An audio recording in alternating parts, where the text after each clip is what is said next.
Après le briefing des micros, petites et moyennes entreprises sur les nouvelles mesures fiscales en vigueur au Bénin, les 6 et 7 avril 2021 à Parakou, Boyikon et Cotonou et le débriefing qui s'en est suivi les 11, 16 et 23 juin 2021 à Parakou, Cotonou et Porto Novo consistant à évaluer les effets des dites mesures fiscales sur les activités des PME, le directeur général de l'Agence nationale des petites et moyennes entreprises, Alexandre Wedjo-Clunon, est allé exposer au directeur général des impôts, Nicolas Yenoussi, les appréhensions des promoteurs et associations des PME le vendredi 9 juillet 2021. C'est les factures normalisées. Voilà. Les factures normalisées, c'est l'actualité. Et à ce niveau, ils ont trouvé qu'il y a des acteurs qui pour le moment n'ont ni les outils pour accéder ni à la machine, ni à la plateforme que vous aviez dédiée à ça pour que tout le monde puisse émettre cette facture. Et il y a également des services qui sont très difficiles à tracer avec la machine, la plateforme et les acteurs. Les emplettes au marché, par exemple, l'achat de fournitures, des condiments, un certain nombre de choses sur les marchés locaux. Les préoccupations des entreprises sont liées à la réforme sur la facturation électronique normalisée et d'autres questions spécifiques.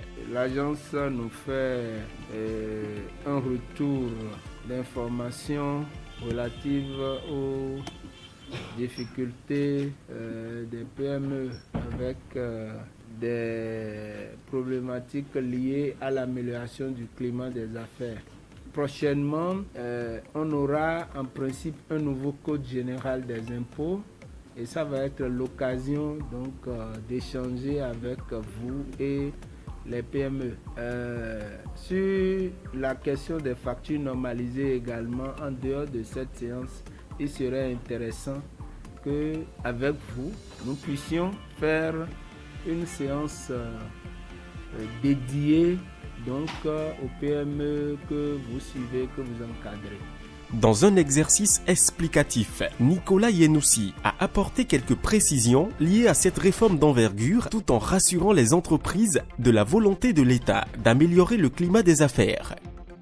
Je voudrais souligner que notre credo est que les factures, avant d'être normalisées, sont des outils de gestion commerciale.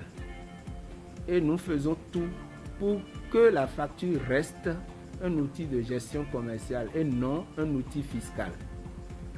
C'est-à-dire, pour être plus concret, que avant la réforme, le commerçant, à 3 heures du matin, lorsqu'il se lève ou bien lorsqu'il se rappelle qu'il devait faire une facture qu'il a oubliée, s'il se lève à 3 heures du matin, il doit pouvoir monter sur sa machine et éditer la facture.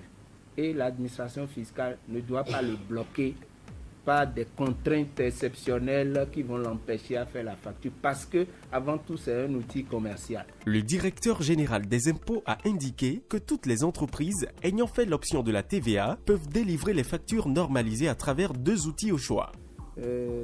Donc aujourd'hui, tout le monde peut émettre des factures normalisées puisque nous avons 2 outils. Le premier, c'est les machines qui sont vendues par 2 distributeurs agréés, la société MSI et la société AMG Macro.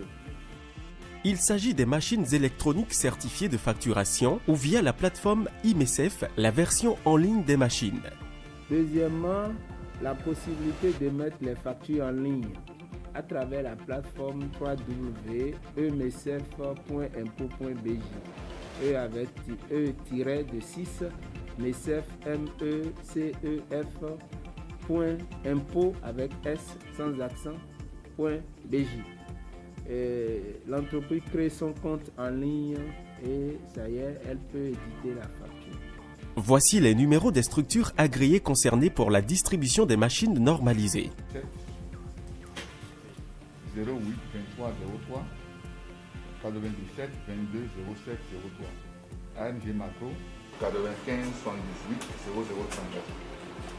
Quant au moratoire sollicité par les PME, le DGI rassure. Depuis qu'on a uniformisé le taux de la TPS à 2%, cette notion va perdre un peu de sa valeur.